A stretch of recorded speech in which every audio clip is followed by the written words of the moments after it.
이것이 참 선지자입니다. 진정한 예언자가 교회에 회복되기 위해서는 먼저 하나님에 대해서 순수하고 거룩하며 의로운 두려움이 그의 심중에 있어야 합니다. 하나님은 정말 무서운 분입니다. 그분은 심판하시는 분이고 지금도 우리를 지켜보고 있는 분입니다.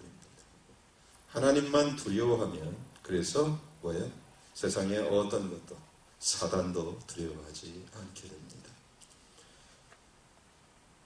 그래서 예언 사역이 회복되기 위해서는 하나님이 어떤 분이신지 먼저 알아야 됩니다.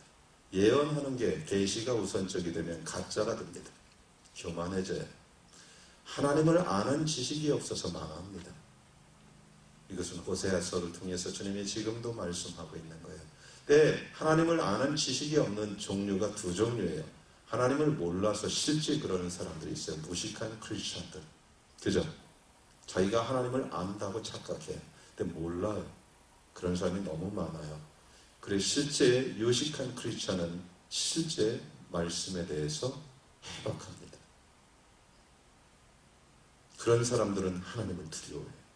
그리고 두 번째, 무식한 크리스천들의 특징은, 망하는 크리스천들의 특징은 그 다음 뭐예요? 하나님을 아는 지식이 없어서 망한다고 그들은 하나님의 말씀을 리젝해요. 내가 더 내 지식과 내 교리와 내 모든 것이 더 우위예요. 그 밥전수 목사님 또 카페에 들어가 보세요. 대담에 나왔는데 밥전수 목사님 사모님이 하나님께서 말씀하셨다라고요. 이게 뭐예요? 밥전수를 사람들이 조롱한다. 그래, 밥전수가 이렇게 보면 뭐 별 볼 일 없어 보이잖아요. 근데 그것은 뭐예요? 성령이 나를 조롱하는 거다. 하나님의 사람을 조롱할 수 있어요. 왜? 자기 의와 자기 신앙이 높다고 생각하는 거예요. 실은 하나님의 말씀을 리젝한 부분이 많아요. 내가 아는 교리로만 하나님을 보고 성령의 사람들을 리젝해요. 그때 하나님은 밥전수의 와이프를 통해서 말씀하셨어요. 그 사람들은 사실 나를 조롱하고 있는 것이다. 내가 가만두지 않겠다. 그래서 성경에서는 성령 회방죄가 뭐예요? 용서받지 못할 죄예요. 근데 그것을 과감하게 범하고다. 이런 사람 너무 많아요. 그 중에 저도 하나였습니다. 그런 부분도 우리가 회개해야 돼요.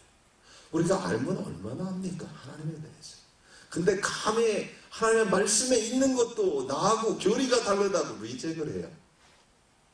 그럼 미쳤다고 생각해요.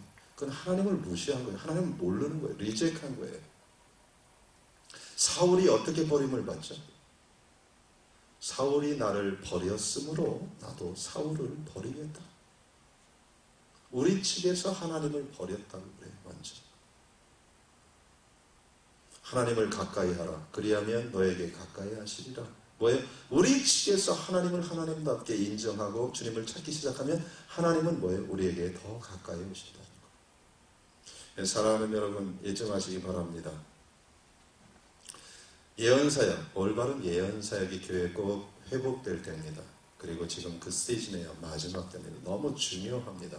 이것은 그냥 한 교회만 할 게 아니에요. 저는 지금 이 예언 학교를 지금 아틀란타, 최소한 아틀란타를 위해서 하는 겁니다. 사람이 몇 명이고 저에게는 상관이 없어요. 저는 순종하는 것일 뿐이에요. 사람이 몇 명이고 그렇다면 저는 속상할 때도 있겠죠. 근데 그런 것은 점점점 초월하기 시작합니다. 왜? 이것이 하나님이 하라고 해서 하는 거죠. 근데 여러분들이 남은 자, 이 땅을 세우는 자들이 나올 겁니다. 그리고 온 땅을, 전 미국을, 온 땅을 세우는 일들이 실제적으로 하나님이 하십니다. 여러분 잊지 마시기 바랍니다. 이 자리는 하나님이 열어주신 자리입니다. 저는 순종했을 뿐입니다. 그래서 올바른 예언사역이 회복되어지는 그런 때인데요. 예언사역은 조롱받고 있습니다. 지금 많은 부분에서 사람들이 2단, 3단까지 얘기를 해요. 그죠? 웹사이트에 올랐어요. 뭐지? 어디? 조지한테. 참 사람들이 그래요. 무지해. 근데 무지한 사람들의 특징은 뭐예요? 언어가 난폭합니다. 일단. 그죠? 그러면 하나님의 사람이 아닌 걸 금방 알아요. 그죠? 근데 그 사람들의 특징이 교회에 다니는 사람들이라는 거예요. 이것이 문제입니다. 자, 하나님이 어떤 분이신지 예언사역이 회복되기 위해서는 우리가 잘 알아야 됩니다. 또 그 말씀이 얼마나 존귀한 것인지 알아야 합니다. 그래서 예언자들은요, 하나님에 대한 깊이가 그 사람의 예언의 깊이를 나타냅니다. 하나님의 말씀에 대한 깊이가 그 사람의 예언 사역의 깊이를 나타냅니다. 말씀에 없이는 절대적으로 여러분들이 예언 사역이 깊어질 수도, 계시가 더 깊어질 수도 없습니다. 겸손해질 수도 없습니다. 하나님을 모르고 어떻게 은사만 가지고 사용합니까? 근데 그런 사람이 세상에 많아요. 다 거짓 선지자들이 많습니다. 예언은 맞춰요. 근데 뭐예요? 삶의 기준이 뭐예요? 말씀이 아닙니다. 그래서 그런 사람들은 뭐예요? 기적은 일으키는데 뭐예요? 불쌍한 사람들의 버림받은 사람들입니다. 그리고 하나님을 더 욕되게 할 수도 있습니다. 사랑하는 여러분, 잊지 마시기 바랍니다. 올바른 예언사역은 예언을 잘하는 것보다 더 중요한 것이 하나님이 어떤 분이신지 알고 두려워하는 겁니다. 그리고 말씀을 깊이 알아야 됩니다. 그래서 계속해서 여러분들이 어떤 계시를 받는 것도 중요하지만 성령님께 시편의 기도를 통해서 계속 말씀을 깊이 읽어야 됩니다. 예언은 어떤 거냐? 꼭 필요해요. 예언은 예언이 대부분이 아니라 거의 모든 부분이 레마입니다. 성경은 말씀이 두 종류로 되어 있어요. 이것이 뭐예요?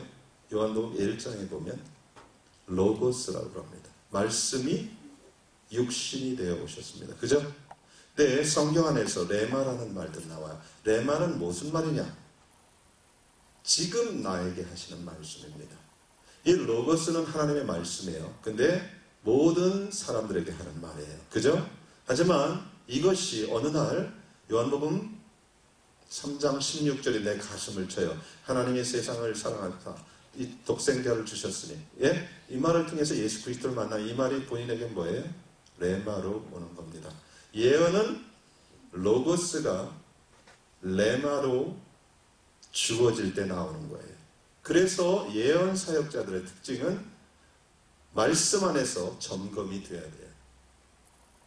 레마를 하는데 레마가 지 맘대로 외경에서 나온 것을 하면 이것은 이미 틀린 예언입니다. 무슨 의미인지 아시겠어요? 전체 말씀 안에서 한 말씀이 한 사람을 세우고 살립니다. 그의 미래를 새롭게 합니다. 그것이 레마예요. 그래서 레마라는 것은 예언이에요. 레마는 부분적입니다. 그죠? 쉽게 얘기한다면 레마는 눈이에요. 로고스는 몸 전체를 의미해요. 레마가 필요해요. 어떤 사람한테 지금 눈이 안 보여요. 그래서 눈을 딱 얘기해요. 이것은 몸 전체에서 한 부분을 가지고 그에게 시각을 주는 거예요. 이게 예언입니다. 한 사람에게. 근데 그 눈은 실제는 어디에 포함되어 있어요? 전체 로고스에 포함되어 있는 겁니다. 예언이 이랬기 때문에 파워풀한 거예요. 하나님의 말씀이 살아 운동력 있게 그를 때리고 그를 깨우고 그를 변화시키고 그에게 하나님의 길을 보여주는 겁니다. 그래서 예언을 통해서 교회와 이 땅이 살아나고 소망을 갖게 됩니다. 굉장히 중요합니다. 그래서 하나님의 말씀을 깊이 읽지 않으면, 깊이 갖고 있지 않으면 우리의 예언이 방향을 다르게 갈 수도 있다는 사실입니다. 사랑하는 여러분, 잊지 마시기 바랍니다. 그래서 참 선지자들의 특징은 하나님을 무서워합니다. 그것이 대표적인 사역자가 엘리야였습니다. 엘리야는 당시에 이스라엘 왕이 누구였어요? 열왕기상에 보면 패역한 왕 아합이었습니다. 아합. 근데 아합은 아주 안 좋은 왕이었는데 엘리야가 열왕기상 17장에 보면 어떻게 해요? 아합 왕 앞에 가서 뭐예요? 심판을 예고합니다. 근데 그 말을 할 때 어떻게 해요? 성경은 내가 하나님, 사신 하나님 앞에 서서 왕께 말합니다. 그래요. 무슨 의미예요? 왕 앞에 쓴 게 아니라 그는 누구 앞에 섰어요? 제일 먼저. 하나님 앞에 쓴 거예요. 이게 하나님을 경외하는 거예요. 그러면서 이스라엘의 죄 때문에 이제 수년 동안 비가 안 올 것입니다. 심판을 얘기해요. 하나님 앞에서 얘기하는 거예요. 그는 왕을 두려워한 것이 아니라 하나님을 두려워해요.